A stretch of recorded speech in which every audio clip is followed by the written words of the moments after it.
Camping in the summer is one of my favorite things to do. 4 years ago, my girlfriend and I decided to go out on a very special camping trip for our anniversary. Where I live, it doesn't get outrageously hot in the summer, so I decided to take my girlfriend on a beautiful retreat in the woods that I had planned out for weeks. I love to hike and spend as much time as I can outdoors, and so does my girlfriend. A while back, when I was hiking in the forest that we planned on staying in, I found this amazing spot to have a romantic picnic. From one of the main trails, it only took about 15 minutes to walk there, and it wasn't a hard walk either. You had to go off of one of the main trails, around a semi-narrow bend, and climb a small but easy rock formation. When you came up onto this landing, the spot overlooked our entire hometown. It was a beautiful view, and had enough flat land where you could sit and have a really nice picnic. I prepared the entire picnic for us and made sure that I grabbed a bunch of our favorite snack foods. On the rear side of this spot was more woods, and even in the daylight, there were so many trees back there that it seemed so dark. So when the camping trip finally came, we set off on our adventure. Thankfully, it was a beautiful sunny day. It was warm, with a nice breeze and not a cloud in the sky. We set up our camp on the grounds and started our hike not long after that. We held hands on the trail until we got to the spot that I'd mentioned earlier where you needed to go off of the trail. I told her to trust me as we went off the path. She was hesitant but was down for the journey. Just as I expected, the short trip was easy for her. We reached the spot in no time and she was blown away. She just stopped and stared off at the horizon in awe. When she saw that I had her favorite snacks, which I secretly was carrying in my bag, she was even more blown away. I knew I did good, and she was happy. Today could not have gone any better. And in almost a blink of an eye, that changed. While we were laughing and staring at the beautiful view, she stopped suddenly. I asked her what was wrong, and she said she had heard something in the woods. I looked behind us in the dark trees, but I saw nothing. I told her she was crazy, and I was just kidding around, obviously, and I tried to go back to flirting with her, but she wasn't having it. She insisted that I check out the woods. Annoyed more than anything else, I told her that I would. I got right up to where the tree line started, and I peeked through the endless amount of trees. But I saw nothing. If I'm being honest, I had a really hard time making out anything in there, and I truly didn't see anything. She approached after a minute or two and said in a terrified voice, "Right there. You don't see that shape? It looks like a person." I squinted and tried to make out the shape. It just looked like a shadow to me. "Babe, I think that's just a shadow," I responded in an almost condescending voice. She was hysterical and asked me to please look at it. So I stepped into the dark forest, and to my absolute fear, the dark figure moved. It was just a slight movement, almost like a shoulder shrug, but I saw it. At this moment, I felt intense anxiety and fear, but I didn't want to freak out my girlfriend or, even worse, alert the potentially dangerous person that I knew was already there. After only a couple of steps, I told my girlfriend I needed something, and I turned back to where we were sitting. I grabbed my girlfriend and tried to tell her not to freak out, but that I did in fact see a person standing there in the trees. She was crying hysterically, and I was just trying to think of our best way to get out of here fast. I looked down over the lookout, but it was just too steep. The only way out was the way that we came, which was fine, but I just didn't want this lunatic to follow us. I decided to leave all the stuff up there, and I started to walk down the rock formation. She went down first as I stared into the trees, and that's when I saw it clear as day. The shadow figure was definitely a man, and he was now approaching. Almost to the tree line, I could see his face. He was about 45 or 50 feet away. I couldn't make out any of the details, but I could definitely tell that it was a man, as he had a very thick beard. Now I finally started going down the rock formation, and I told my girlfriend to run as fast as she could. As we stopped to catch our breath, we heard the rustling of the trees and the crack of sticks behind us. The man was chasing us. She pulled out her phone to call the police, but there was no signal at all. We decided to make a run for it. In that moment, it seemed like our best course of action. We finally reached the parking lot of the park trails, and there were already 2 police cars there. The police were already looking for the man. There was a woman jogging on the trails early in the morning and found a man lying off to the side of one of the trails. She called the authorities right away, and the man reported being mugged and robbed, and the description fit the man that we just saw. We told the cops everything, but by the time they got into the woods, they couldn't find the man.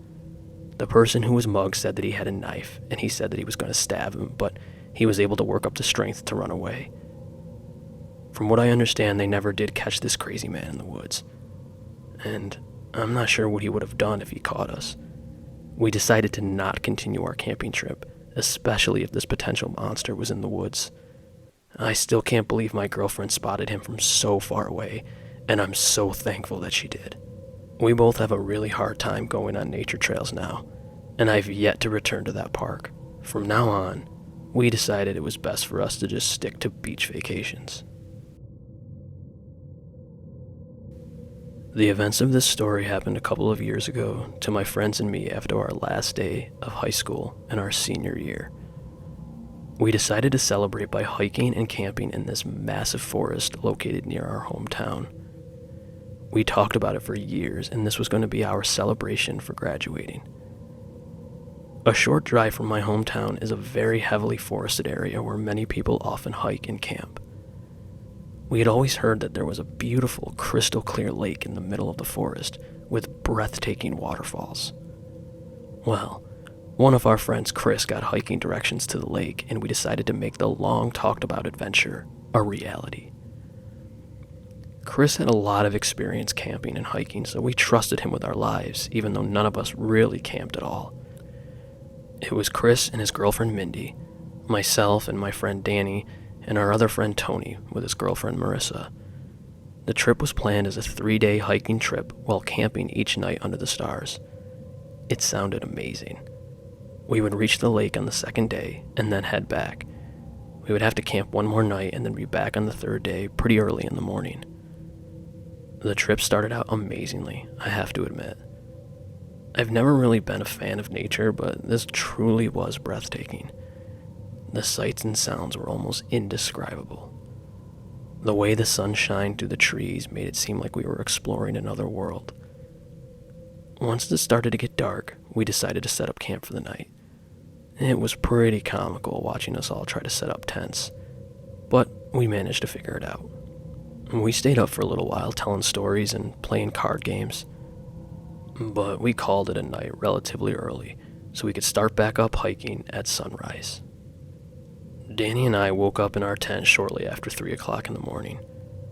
We swore we could hear noises that didn't really sound like wind.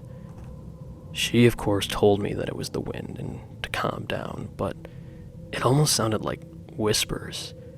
I could hear sticks cracking in the distance and some other strange noises that I can't really describe. You'd expect to hear quiet or even crickets or something, but instead it was all sorts of racket. I had a horrible feeling that something maybe was out there, perhaps a bear or something, or maybe even people. And then the fear came over me, whether they were harmful or not. Danny eventually fell back asleep, but I was wired for the rest of the night. I sat clenching my pillow all night long and jumped over every little noise. A little after 6, I heard Chris outside of his tent, and I went outside to greet him. He had also heard the weird noises and admitted that in all the years of camping, he never did hear noises quite like that, but he wasn't alarmed. We packed up our gear and headed out to the lake. If we kept a good pace, we would make it by noon. We all seemed a little sluggish and tired from the night. Everybody seemed a little short with each other today, a lot more than the previous day. I had that sickening and uneasy feeling the entire day, thinking that somebody was out there following us. At about 12:30, we arrived at the lake, and honestly, it was so worth it. The waterfalls looked like glass, the way the sun reflected off of them, and the water looked like it was glowing. It was really just so beautiful. We swam for a while and played by the waterfall. The events of the previous evening seemed to vanish for a while. We all laughed and joked for a while and just had an amazing time. We got dry and decided to start heading back now, so our third day of hiking wouldn't be so bad. We set up camp about 5 hours or so from the cars. If it was up to me, I would have just kept walking, but anybody who has ever been in the woods at nightfall knows just how dark it can be once you lose the sun. It wasn't worth getting lost, so we decided to just camp and get home tomorrow. We were all beat and passed out almost right away after setting up camp. Again, I was jolted awake a little after 3 a.m.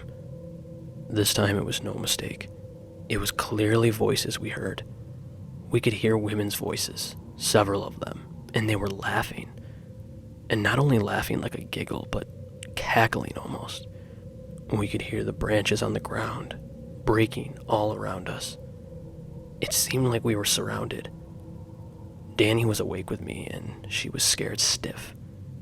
We could only make out several words among the mumbles. I could hear the creepy women saying things in their low, drawn-out voices. Things like, "Smells like flesh," and also, "Let's strike. I want to strike." Those horrifying phrases were followed by more cackling and mumbling. We sat in fear all night listening to these noises on and off, all night long. The cackling was accompanied by strange noises in the distance. It would stop for a time and then start back up, almost sounding like it was directly outside of the tent. At sunrise, we heard Chris yell outside of his tent. We all came out to find a number of footprints surrounding our campsite, and they went all sorts of directions with seemingly no rhyme or reason. There were strange patterns of rocks and sticks set up all over the campsite. The sticks looked like they were bent into almost human-like silhouettes. We packed up our gear in record time and nearly ran the rest of our way out of the forest. Unlike the previous 2 days, we had heard laughing and twigs snapping in the distance the entire way back to the cars. Mindy and Danny started to cry just because of the sheer panic and fear we felt while trying to race out of the woods. When we would look into the distance behind us, or even side to side, we couldn't see anything. We just heard the sounds. We finally made the nearly 5-hour hike in just under 4 hours. It was an amazing sigh of relief to be able to see the cars. As we all ran to our car to load up the gear, I sat in the driver's seat and waited for Danny. And then I finally saw it. There were 3 women standing at the end of the forest. They were wearing yellow dresses with long, brown, curly hair. They all waved at us, laughing and waving these big sticks. We all screamed and started to drive off. I looked back and saw the women chasing us, and they were no longer laughing. They looked angry, almost vicious. We stepped on the gas as soon as we could, and we got out of sight. I'm not really sure what happened to us over the course of those few summer nights. Some say it was witchcraft, which sounds insane to me, and others say the women were just women that were there messing with us. Others think it was our imagination, but we all witnessed the same thing. I know what I heard, and I know what I saw that weekend. And maybe it doesn't seem scary for you, but for me, it was the most terrifying couple of nights of my life. I will say this. This is one camping trip that I will never forget. Let me first start by saying that terrifying things don't just happen in the movies, but in fact can happen in reality. The events of this story last year still haunt me, and I've yet to recover completely from the trauma that I endured that evening. Last year I attended college on the southern east coast of the United States. I loved it so much not having to deal with snow or the cold. I basically had hot or warm weather every day. So, on this particular summer break, on my way home from school, I decided to meet my friends from home on a camping trip nearby, and then from there, I would go home for the summer with my parents back in Maine. I decided that I was going to drive the over 24-hour drive straight through. At first, it seemed like an awesome idea. I listened to music and caught up on some of my favorite podcasts. Unfortunately, the trip would take an absolutely terrible turn in Pennsylvania, and I would never make it to my friend's campsite. I was driving through Pennsylvania shortly after midnight, and the curse of driving all night is you start to get real tired. Well, my eyes started to get a little heavy, and I was having a lot of trouble focusing on the road. Anybody who's ever driven through Pennsylvania knows that it's a hard drive, even when you have complete focus. It seems to be always foggy and it's very mountainous. I decided that at the next rest area I would pull over and at least rest my eyes for an hour or two, just to be safe. I never made it to the rest area. I dozed off for a second, and apparently that 1 second was far too long. I lost control of my small car, and I went right off of a ledge through a guardrail. This alone was the scariest moment of my entire life up to this point. My car rolled for what seemed like forever, but really was only a couple of seconds. My car landed upside down at the bottom of the small cliff, and I was completely surrounded by trees. And of course, it was pitch black outside. I was able to crawl out of my car, but there was no saving it. Even if it was right side up, there would have been nowhere to drive. The trees consumed the entire area. I tried to remain calm and ignore the terrible pain that my entire body was in so I could call for help. And just like every cliche horror movie, my phone was damaged in the crash. I decided that my best course of action at this point would be to see if there was any possible way to climb back up the cliff, but it seemed impossible. I looked up the huge drop that I fell, and I was amazed that I'd survived. The cliff was unbelievably steep, and there really wasn't anywhere I could grab onto to even attempt climbing. As I was realizing that climbing, driving, or calling anybody wasn't an option, I began to yell and scream for help. But, as you can imagine, this was for nothing. I was in the middle of nowhere in Pennsylvania in the middle of the night. I slouched to the side of my car and finally started to feel real emotion. And not to mention, the pain started to settle in now that the adrenaline was wearing off. I was scared and cold, and now the real fear finally started to manifest itself. I was alone at the bottom of the cliff, and I began to have thoughts like, what if nobody could ever find me? Well, I wasn't going to let these thoughts win, so I decided that walking through the woods until I could find an area to climb or any sign of life would be my best bet. Now, in hindsight, my best bet would have been to probably just stay put, because somebody in the morning would have probably seen the broken guardrail, and I would have been saved. But at that moment, that wasn't even a thought of mine. As I packed up my essential items from my totaled car is when I started to hear noises. It sounded like ruffling of the trees and footprints. I hid on the other side of my car. My first thought was maybe it was an animal or something like that, but it wasn't. It was 3 men who came from the trees. All 3 men looked dirty and very rough. They all had these huge beards and were carrying hunting rifles. I figured I wanted to stay hidden from these men. I just had a bad feeling about them. The one man, who looked the oldest of the 3, started to yell in a raspy and rugged voice. "Is anybody here?" They all held out their guns, as if they were waiting for me to run so they could shoot. They had no flashlights or anything, so I decided to quietly sneak around the other side of my car and make a run for it in the woods. As I slowly and very quietly made my way around the car, I was wrestling with the idea in my head that these people just wanted to help, and I was probably putting myself in more danger by running into the woods. But the demeanor and the readiness to shoot was a chance that I didn't want to take. I was about 5 to 10 feet clear of the car when I started to sprint, and of course, in no time at all, I brought noise and attention to myself. The same man as before caught a glimpse of me as I ran into the woods, and he yelled, "Hey, get back here!"